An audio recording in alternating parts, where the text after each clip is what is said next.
इस सभा में उपस्थित पूज्य जेपी स्वामी जी, हमारे गायत्री परिवार के सभी सदस्यगण, गांव गंदवानी के सभी समाज के वरिष्ठजन, भाई श्री मोहन भाई आदि सभी भक्तजन, मेरे साथ कष्टभंजन देव सेवा समिति के आए हुए सभी सदस्यगण, इस सभा में उपस्थित सभी भाइयों बहनों माताओं, गंदवानी की सभी आम जनता को बड़े भाव से जय स्वामीनारायण।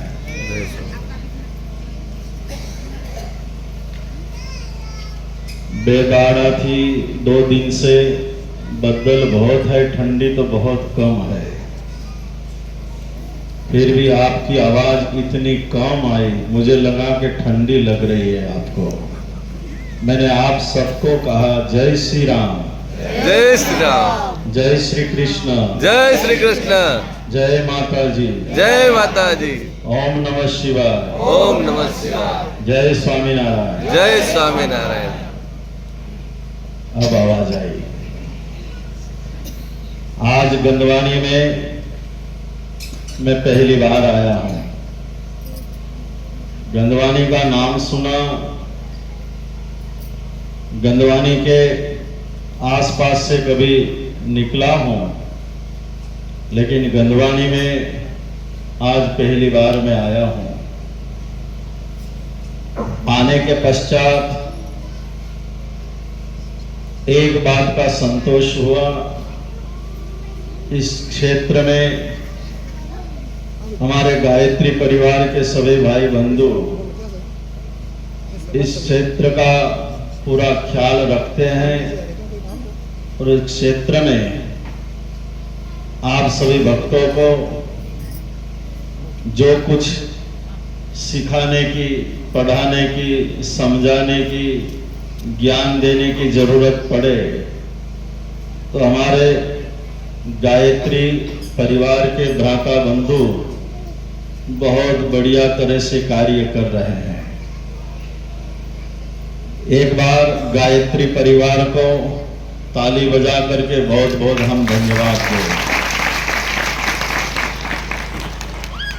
जिस खेत की, वाड़ी की देखभाल अच्छी तरह से हो, उस खेत वाड़ी की फसल बहुत अच्छी तरह से घर में आती है। हमारे गंदवानी के आसपास की ये वाड़ी इतनी सुंदर है, इसका कारण हमारे गायत्री परिवार के बंधु भ्राता इस वाड़ी की देखभाल बहुत अच्छी तरह से कर रहे हैं। इसका परिणाम आज मैं गंदवानी में देख रहा हूं। मेरी ओर से भी गायत्री परिवार के सभी सदस्यों को बहुत बहुत साधुवाद, बहुत बहुत धन्यवाद मैं दे रहा हूं। मित्रों, भारतवर्ष में हिंदू सनातन संस्कृति में मेरा और आपका जन्म हुआ है।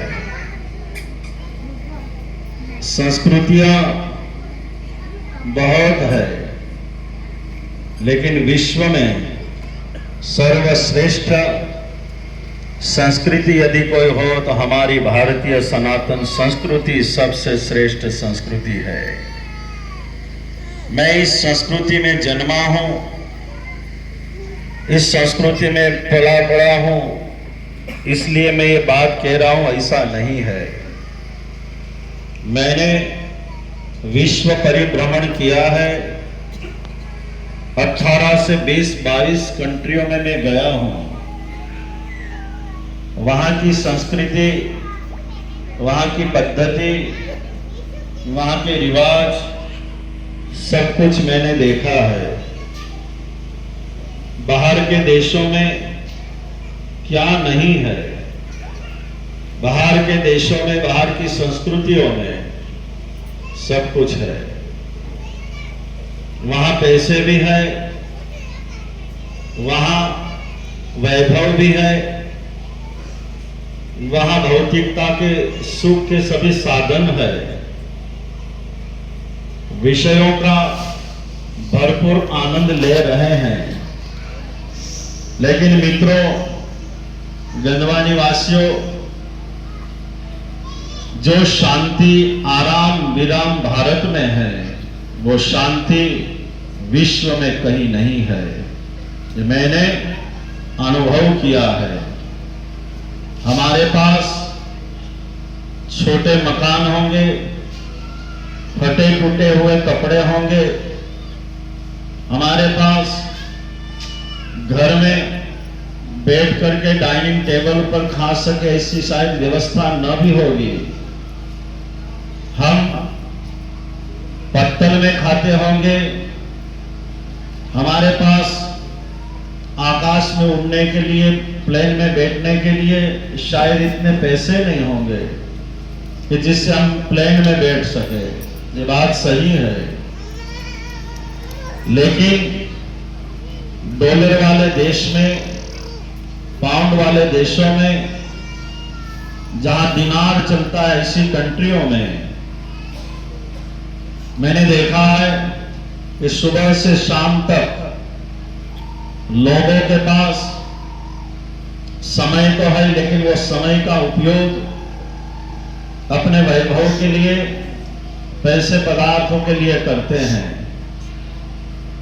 एक भारतवर्ष, हिंदू सनातन संस्कृति, एक देश ये ऐसा है, यहां पर समाज, यहां के लोग पेट के लिए दौड़ते हैं, परिवार के लिए भी दौड़ते हैं, साथ में परमेश्वर की उपासना, भक्ति, सत्संग भी यहां के लोग करते हैं। ये भारत में, केवल भारत में दिखता है, विश्व में ये नहीं दिखता। विश्व में यदि चर्च में जाते हैं, लेकिन आचार और विचार शायद उसमें कमियां हैं। इस देश में कब जगना, कब खाना, कब पीना, कैसे बैठना, बड़ीलों से कैसे बात करना, किस प्रकार बड़ीलों के साथ व्यवहार करना, सब इस संस्कृति में सिखाया गया है। छोटी छोटी बातों पर इस संस्कृति ने ध्यान दिया है। तो आज गंधवा निवासियों, आपके सामने कुछ समय के लिए मुझे मौका मिला है। मोहन भाई आदि, यहाँ के जो भी वरिष्ठ है, यहाँ के जो भी भक्तजन हैं, उन्होंने हमारी समिति से कांटेक्ट करके कहा कि स्वामी जी, सभी जगह गए, आसपास के गांव में न्योता देने के लिए गए, रथ लेकर के गए, गंधवानी अभी बाकी है। मुझे पूछा गया कि स्वामी, गंधवानी का कार्यक्रम रखें। मैंने कहा कि गंधवानी वासियों को यदि प्यास है, गंधवानी वासियों को यदि इच्छा है, तो क्यों न हम चले। 2 दिन में कार्यक्रम तय हो गया। आज आना हुआ और आप सबको मिलकर आज बड़ी खुशी हुई। यदि न आता तो आपके दर्शन मुझे न होते, आपसे मिलना न होता। लेकिन आज गंधवानी में आकर आप सबसे मिलकर बड़ी खुशी हुई। ये खुशी इस बात की है, छोटे से छोटे समाज के लोग, बड़े से बड़े समाज के लोग एक साथ में मिलकर यहाँ भजन भी भक्ति करते हैं, सत्संग सेवा स्मरण भी करते हैं, साथ में भी रहते हैं और सब में भाईचारा प्रेमचारा भी यहाँ है। आज रथ गांव में जब निकला, हनुमान जी महाराज की ज्योत जब इस गांव में होती हुई यहाँ पर आई मंदिर परिसर में, आप सब भक्तों ने हनुमान जी के साथ चलकर हनुमान जी के हनुमान चालीसा या हनुमान जी के भजन करते हुए आपने सबने जो प्रेम दिखाया, जो आप में भक्ति भाव देखा, मैं बहुत प्रसन्न हुआ। मित्रों, शरीर से पुरुषार्थ करने पर संसार की चाहे जो भी वस्तु है आप संपादन कर सकोगे। पैसे मिले तो संसार की हर चीज आपको मिलने वाली है। पैसे और पुरुषार्थ करने पर जो पैसे मिले, पैसे से पदार्थ मिलेंगे, पैसे से वैभव मिलेगा, लेकिन पैसों से शांति नहीं मिलेगी। हम सब सुबह होते ही पुरुषार्थ के लिए निकलते हैं। सुबह से शाम तक पुरुषार्थ का लक्ष्य कि मुझे पैसे मिले। कभी कभी पैसों के लिए भागते भागते, इतना दौड़ते दौड़ते कभी भूल भी जाते हैं कि मुझे इस शरीर से कुछ और भी करना है। पैसे के लिए, परिवार के लिए, पदार्थ के लिए हम दौड़े, लेकिन दौड़ते दौड़ते सबका करने में हम अपना करना भी भूल जाते हैं। तो मैं आज आपको ये कह रहा हूं कि परिवार के लिए दौड़ना, अपने लिए कभी समय निकालना। आप भाई भतीजे, आपके साले, आपकी पत्नी, आपके बच्चे के लिए सुबह शाम एक कर दी और दौड़ते दौड़ते जिंदगी के 60-70 वर्ष बीत गए। बुढ़ापा आ गया, पैर काम नहीं कर रहे, आंखें देख नहीं रही, कंपन शुरू हो गया। अब इच्छा हो कि चलो मंदिर में जाओ, माला करो, पूजा करो, दंडवत करो, लेकिन अब शरीर साथ नहीं दे रहा। समय जो था, समय चला गया। जब समय अच्छा था तब ये सोचा जब बुढ़ापा आएगा बस यही करना है। बुढ़ापे में मंदिर में ही बैठना है। बुढ़ापा आने पर हरिद्वार जाऊंगा, काशी विश्वनाथ के धाम में जाकर रहूंगा, या फिर डाकोर जी, द्वारिका, सोमनाथ जाऊंगा। बस बाद में यही करना है। अभी खूब खाओ, खूब घूमो, खूब मौज शौक करो। क्यों? शरीर जब तक अच्छा है, घूम लो, फिर लो। तो ये विचार साथ में करते रहना कि शरीर अच्छा है तब तक घूम लो, फिर लो। तो शरीर जब तक ठीक है, अच्छा है, तब तक भगवान का भजन, भगवान का स्मरण, भगवान का सत्संग कीर्तन भी कर लो। शरीर और समय कब हाथ से निकल जाए वो पता नहीं है। आप कहोगे कि सब पर मेरा कंट्रोल है, लेकिन मैं कहता हूं आप गाड़ी पर कंट्रोल कर सकोगे, शायद आप बहते हुए पानी को कंट्रोल कर सकोगे, आप चलती घड़ी को खड़ी रख सकोगे, लेकिन समय को आज तक कोई खड़ा नहीं रख सका। समय के ऊपर किसी का हुक्म चलता नहीं, समय के ऊपर किसी का पावर नहीं चलता। इसलिए तो हमें कहा गया कि समय को सैल्यूट करने में ही मजा है। समय के सामने यदि बाएं चढ़ाई, तो जिन्होंने भी समय के सामने बाएं चढ़ाई उसका परिणाम बहुत बुरा आया है। तो समय को सैल्यूट करो।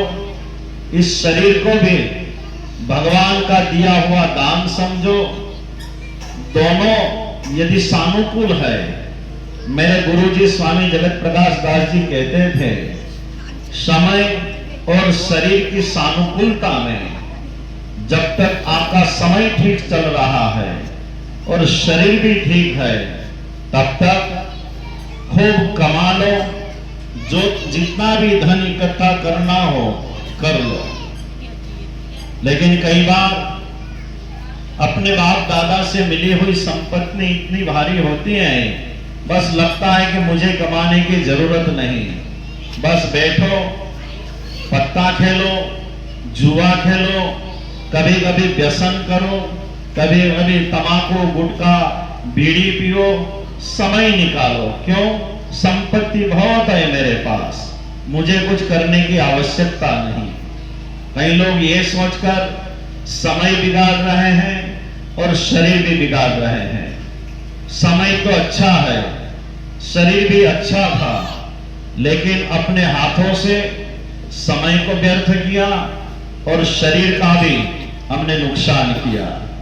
तो मेरे गुरुजी स्वामी कहते थे, जब तक शरीर ठीक है, शरीर अच्छा है, तब तक शरीर से पैसे भी कमा लो, पुरुषार्थ कर लो।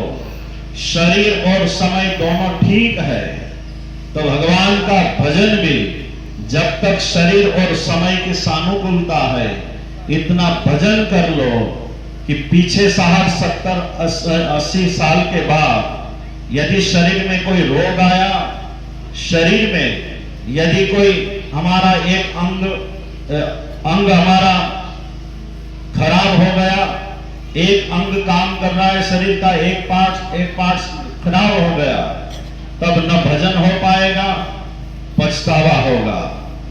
मैंने कई लोगों को पछतावा करते हुए देखा है, कई लोगों को रोते हुए मैंने देखा है, और वो लोग इसलिए रोते थे, पैसा नहीं पास में, खाना नहीं मिलता था इसलिए नहीं, लेकिन रोने का कारण वो था कि स्वामी जी, जब हमारा अच्छा समय था, जब हमारे पास सानुकूलता थी, तब हमने न भजन किया, न भगवान के मंदिर न स्मरण किया।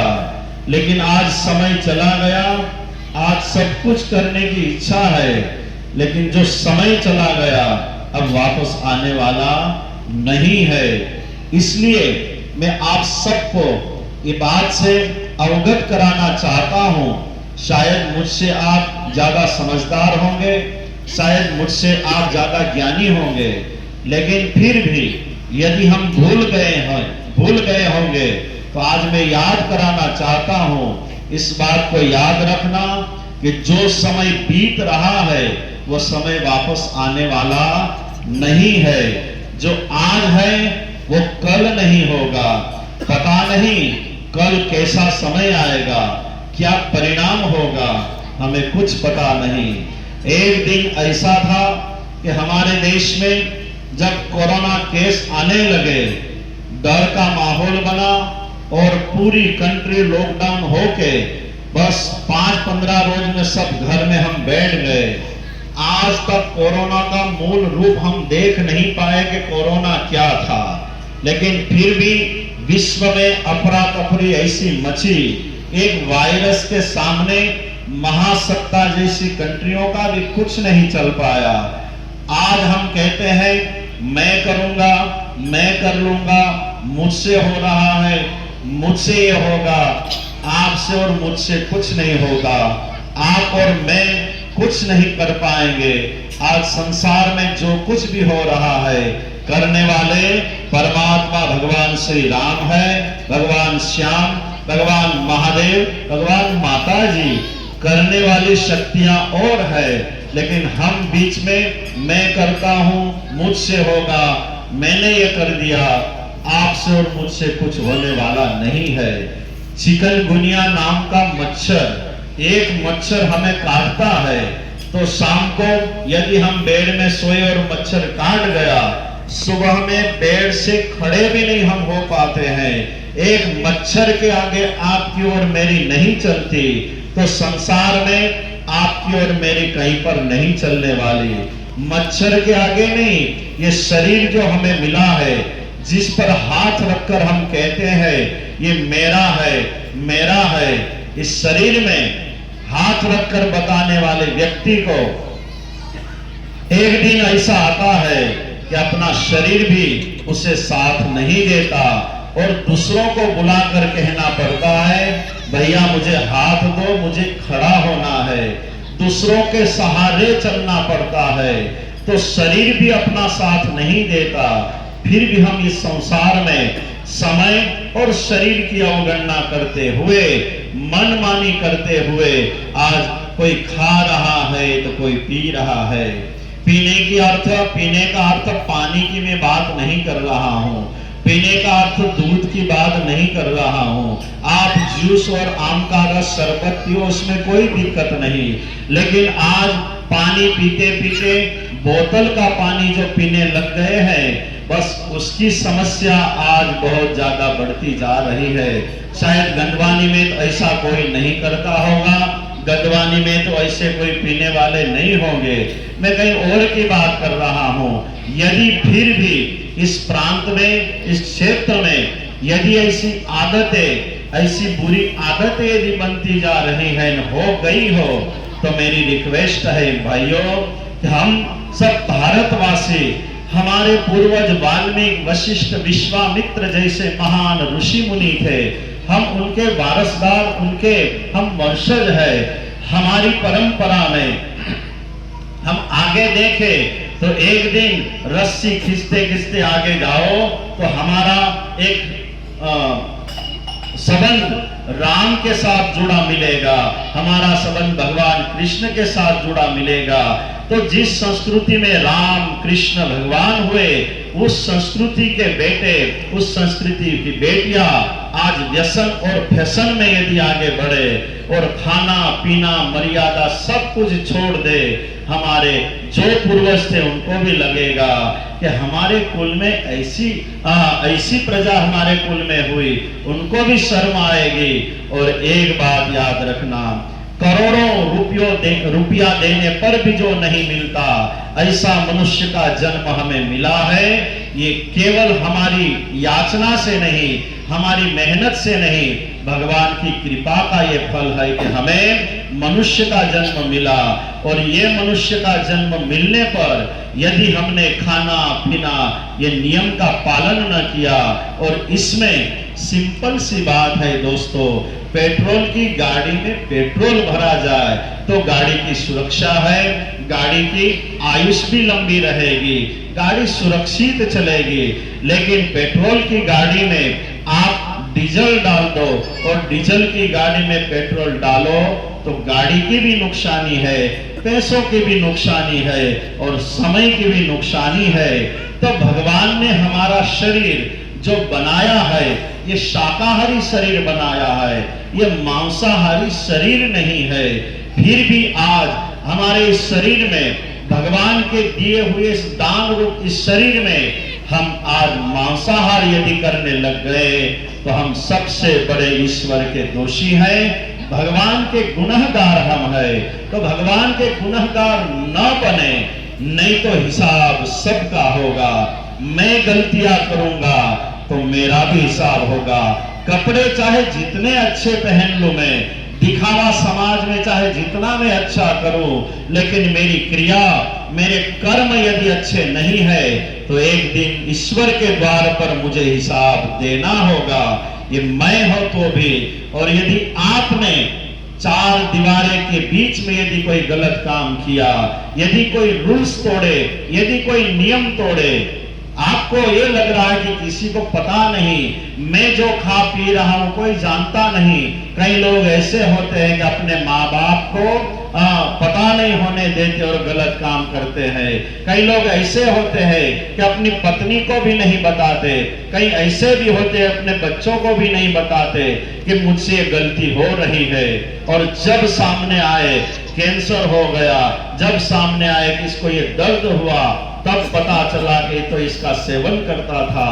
तब बहुत बहुत परिवार भी दुखी है, भगवान भी नाराज होते होंगे। कितना सुंदर जन्म दिया, भारत संस्कृति में इसे मैंने दया करके भेजा, इसने पूरा जन्म गंवा दिया। न इसने माँ बाप की सुनी, न संतों की सुनी, न शास्त्रों की सुनी, न अपनी पत्नी और बच्चों की सुनी, और अब जीवन बर्बाद करके आया। भगवान के द्वार पर जाकर के जब खड़े रहेंगे, भगवान पूछेंगे कि आपको भारत की संस्कृति में जन्म दिया तो आपने संस्कृति के लिए क्या किया, आपने इस उत्तम शरीर से अच्छे कर्म क्या किए, तब क्या कहोगे? तब वहां पर क्या कहोगे हे जनाब।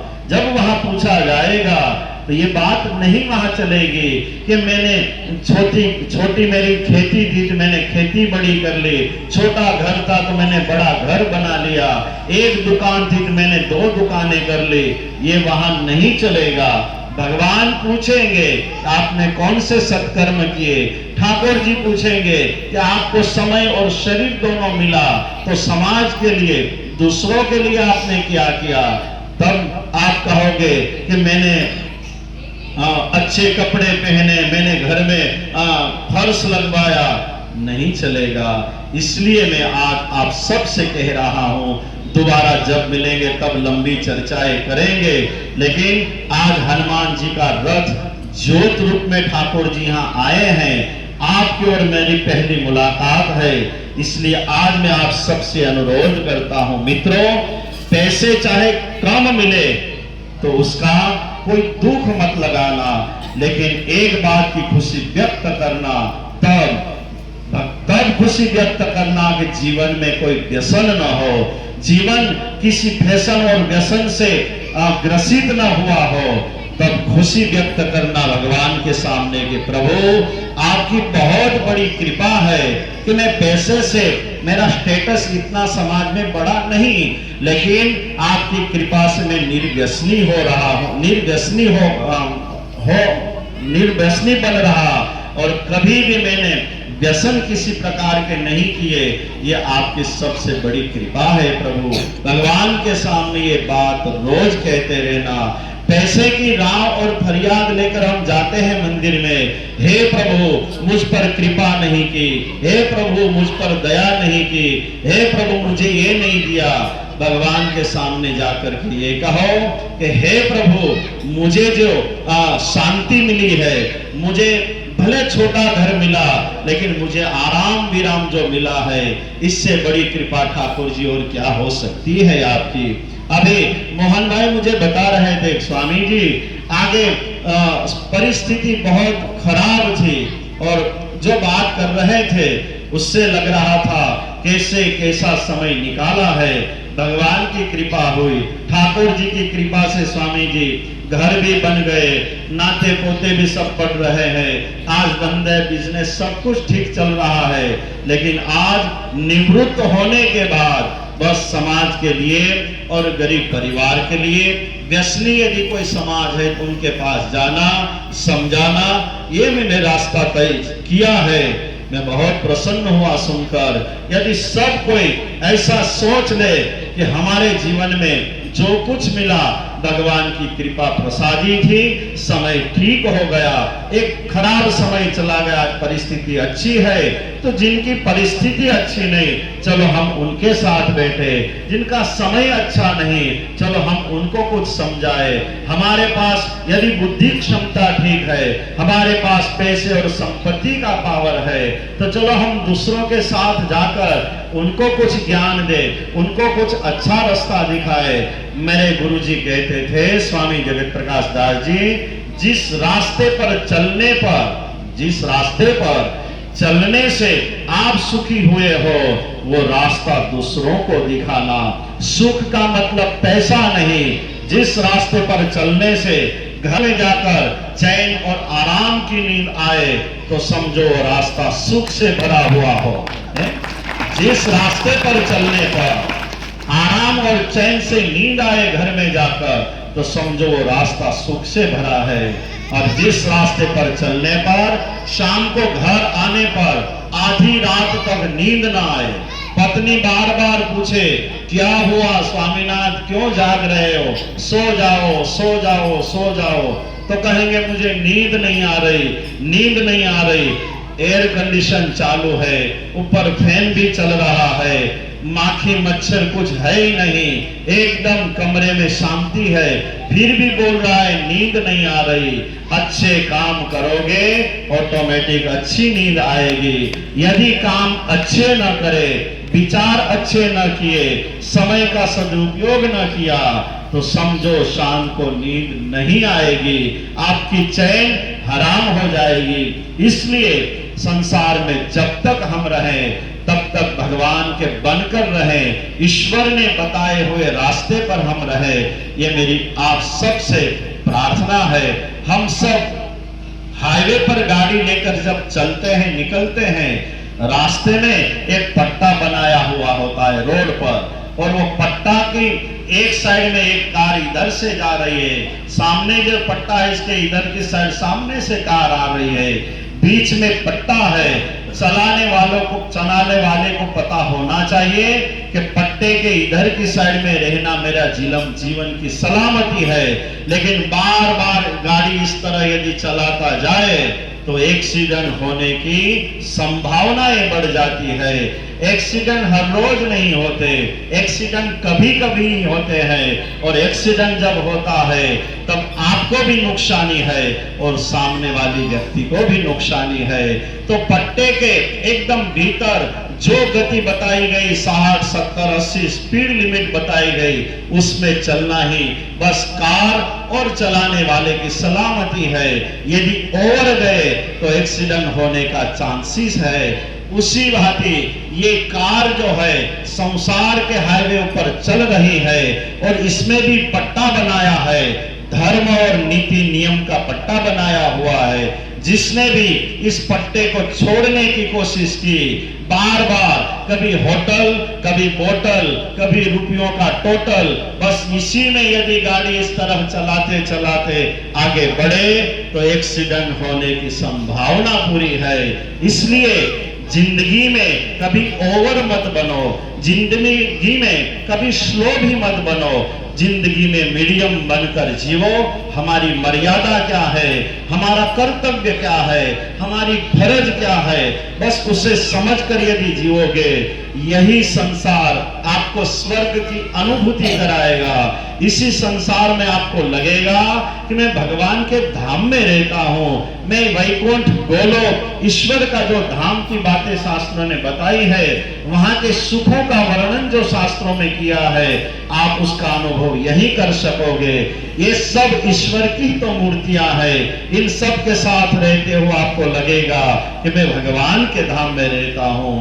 लेकिन आप ही अपने जीवन को यदि कंट्रोल नहीं कर पाए तो ईश्वर की सृष्टि में भी आपको सुख नहीं दिखेगा। कबीर बन जाओ। कबीर जी महाराज बनारस में बैठे बैठे भगवान का भजन करे और वस्त्र बनाने का काम करते करते राम धुन करे। कई बार बाहर के भक्तजन समुदाय आकर के बैठे और बोले कि संसार खराब है, संसार बंधन का कारण है, नरक का द्वार है।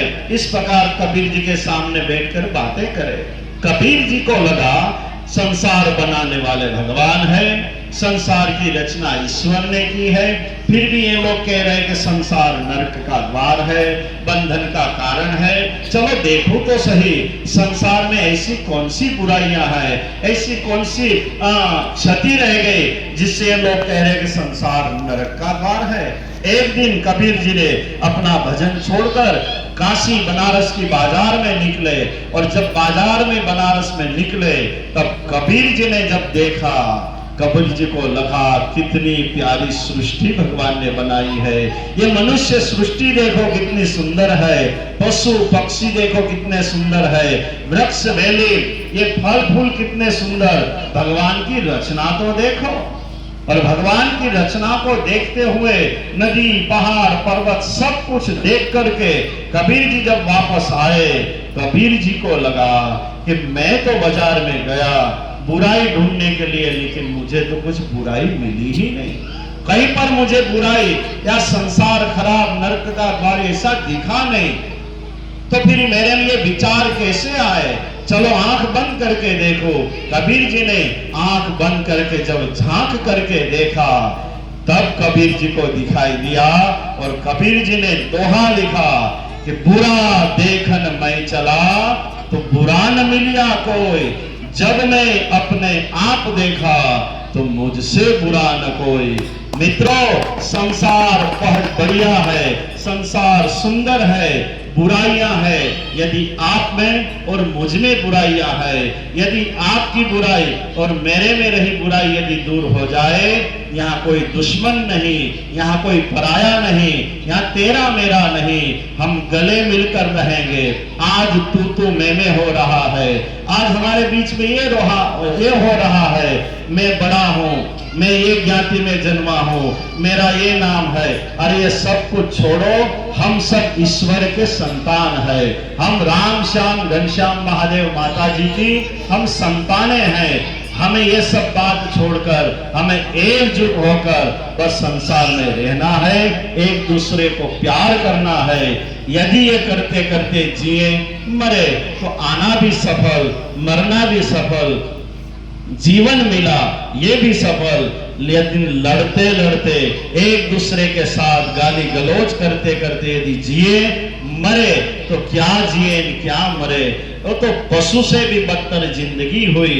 समझो भगवान ने हमें आज बड़ा अवसर सुंदर दिया है।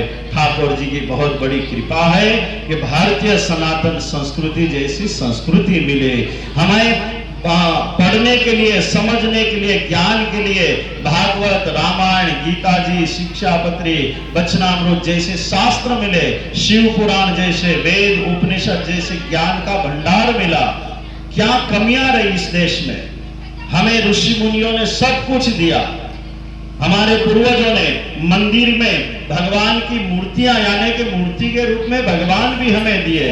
हमारी संस्कृति में भगवे वस्त्र में साधु संत भगवान के रूप में साधु संत दिए, ब्राह्मण दिए, सब कुछ इस संस्कृति में है। लेकिन फिर भी आज समस्या इस बात की है कि कई लोग धर्म परिवर्तन करके अन्य संस्कृति में जाने लगे। मैं कई बार कहता हूं, जाओ इस संस्कृति के छोड़कर और जगह कहीं भी जाओ, लेकिन जाते जाते इतना तो बता जाओ कि इस संस्कृति में क्या कमियां लगी आपको, इस संस्कृति में क्या ऐसा गलत लगा कि आप इस संस्कृति को छोड़कर अन्य संस्कृति में जा रहे हो। भाग कर कोई जा रहा है या तो कोई धर्म परिवर्तन के नाम पर दूसरी संस्कृति में जा रहा है।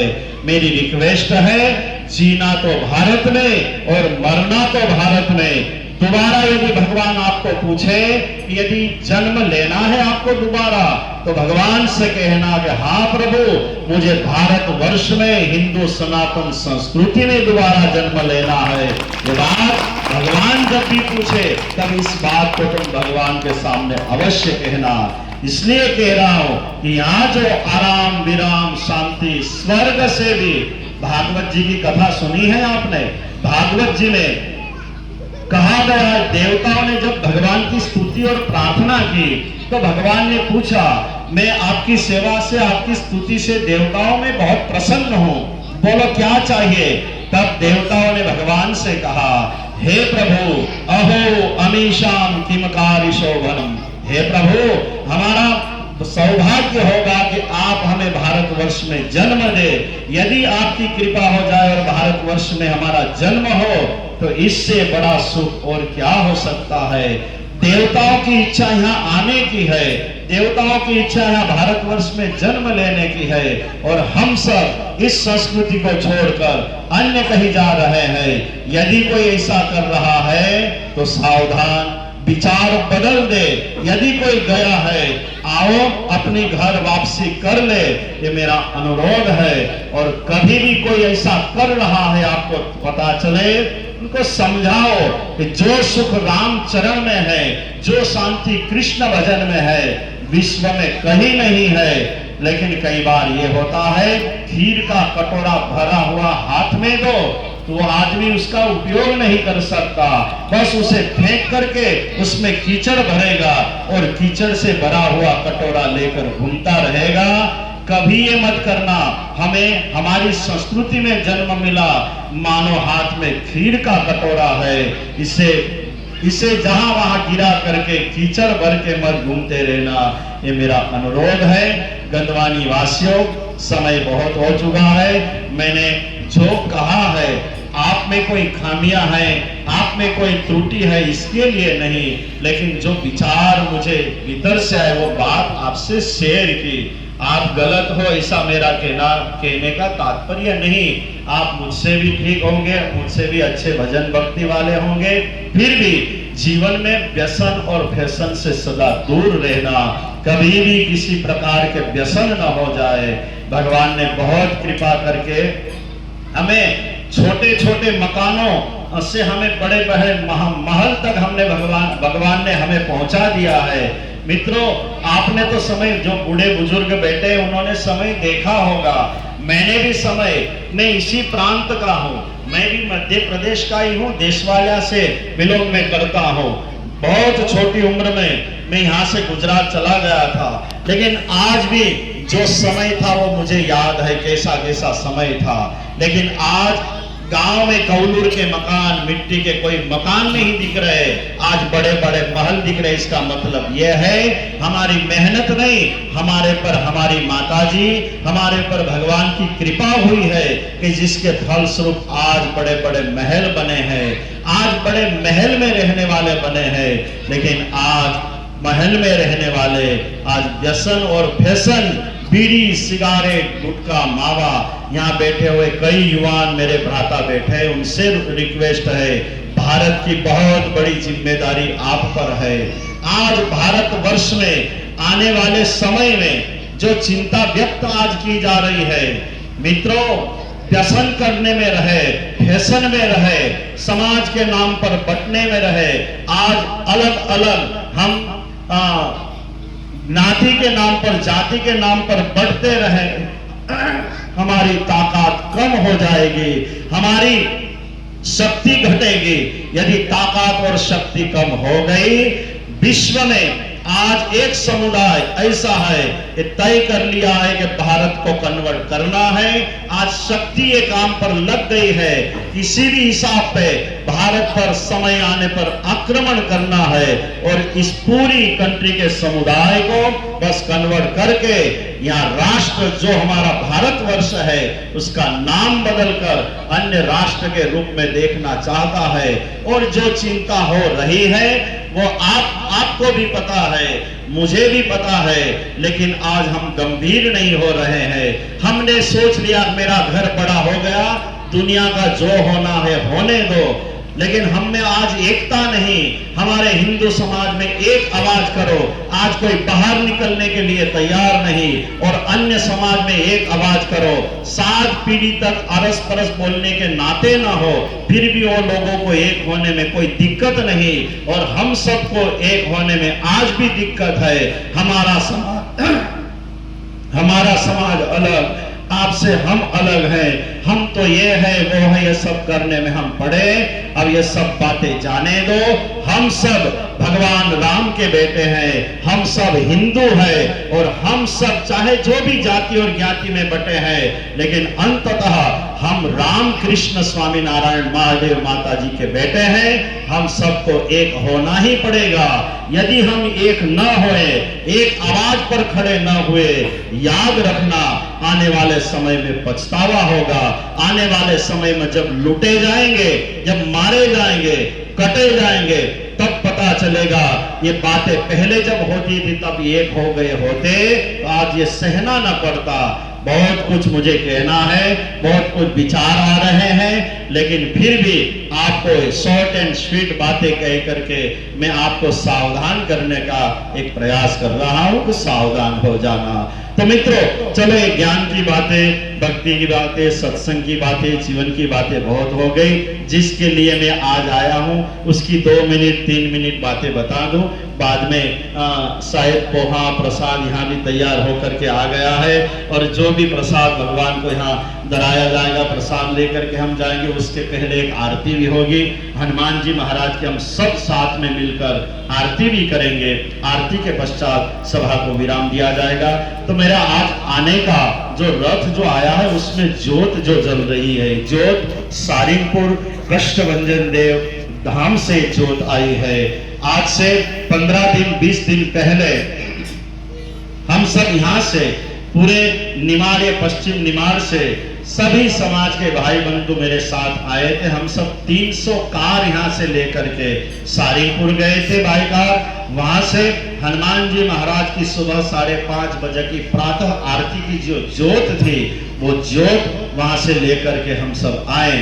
वहां जब हम गए थे, हनुमान जी से प्रार्थना की, दादा मध्य प्रदेश से इतना सारा भक्त समुदाय आप सबको आपको विनंती करने के लिए दादा हम सब आए हैं, तो हमारी विनंती है कि मध्य प्रदेश में दादा आप आए। मध्य प्रदेश के भाई बंधु भ्राता, सभी समाज के भाई बंधु भ्राता सुखी हो, आपकी कृपा सब पर हो, इस भावना से हम सब लेने के लिए आए हैं। शाम को सुंदरकांड का पाठ किया गया, सबने सुबह में अर्जी लगाई, दादा को विनंती की। आरती के पश्चात तुरंत ये ज्योत लेकर राम धुन करते हुए, सुंदरकांड का पाठ करते हुए, हनुमान चालीसा का पाठ करते हुए ज्योत मध्य प्रदेश में आई। सिलकुआ में आते ही एक सुंदरकांड का पाठ वहां भी किया गया, दादा को वेलकम किया गया। ज्योत रूप में दादा जब आए तो दादा का बड़ा भक्ति भाव से सत्संग और सुंदरकांड किया गया। दूसरे दिन वहां से पैदल यात्रा में करीब 3.5 से 4 हजार भक्त समुदाय पैदल यात्रा में जुड़े और सिलकुआ से चलते हुए दाऊद कष्टभंजन देव मंदिर लिंगवा पूरा जो फाटा है, पूरा दाऊद जो फाटा है, वहां पर जो कष्टभंजन देव मंदिर बन रहा है, वहां ज्योत आई। ज्योत आने के पश्चात वहां भी एक आरती करके प्रार्थना की गई। उसके पश्चात रथ में ज्योत बिठा करके गांव गांव भेजने में, इसलिए हमने प्रयास किया कि सबके गांव में ज्योत रूप दादा का पदार्पण हो और सबको दादा की ज्योत का दर्शन हो, पूजन का अवसर सबको मिले। बाद में ये ज्योत प्रस्थापित दादा के मंदिर में की जाएगी। तो आप सबको दादा आज ज्योत के रूप में आपके गांव में आए ना, आपको सबको दर्शन का आज लाभ मिल रहा है। तो ज्योत यहाँ पर, तो ज्योति रूप जो हनुमान जी महाराज हमारे बीच में बैठे हैं, हम सब साथ में मिलकर आरती करेंगे। तो आया हूं आप सबको न्योता देने के लिए। 13 तारीख जनवरी 13 तारीख से 20 जनवरी तक कष्टभंजन देव बालाजी धाम मूर्ति प्राण प्रतिष्ठा महोत्सव बड़ी धामधूमी से मनाया जाएगा। इस बात से आप सब अवगत है, व्हाट्सएप फेसबुक इंस्टाग्राम के द्वारा आपको पता हुआ होगा कि तारीख कब है, प्रसंग कैसा होने वाला है। फिर भी आज मैं प्रत्यक्ष आया हूं तो थोड़ा ब्यौरा में 2 मिनट दे दूं उत्सव के बारे में। तो 13 से 20 उत्सव होगा, 8 दिन तक ये चलने वाला महोत्सव। एक दिन केवल कलश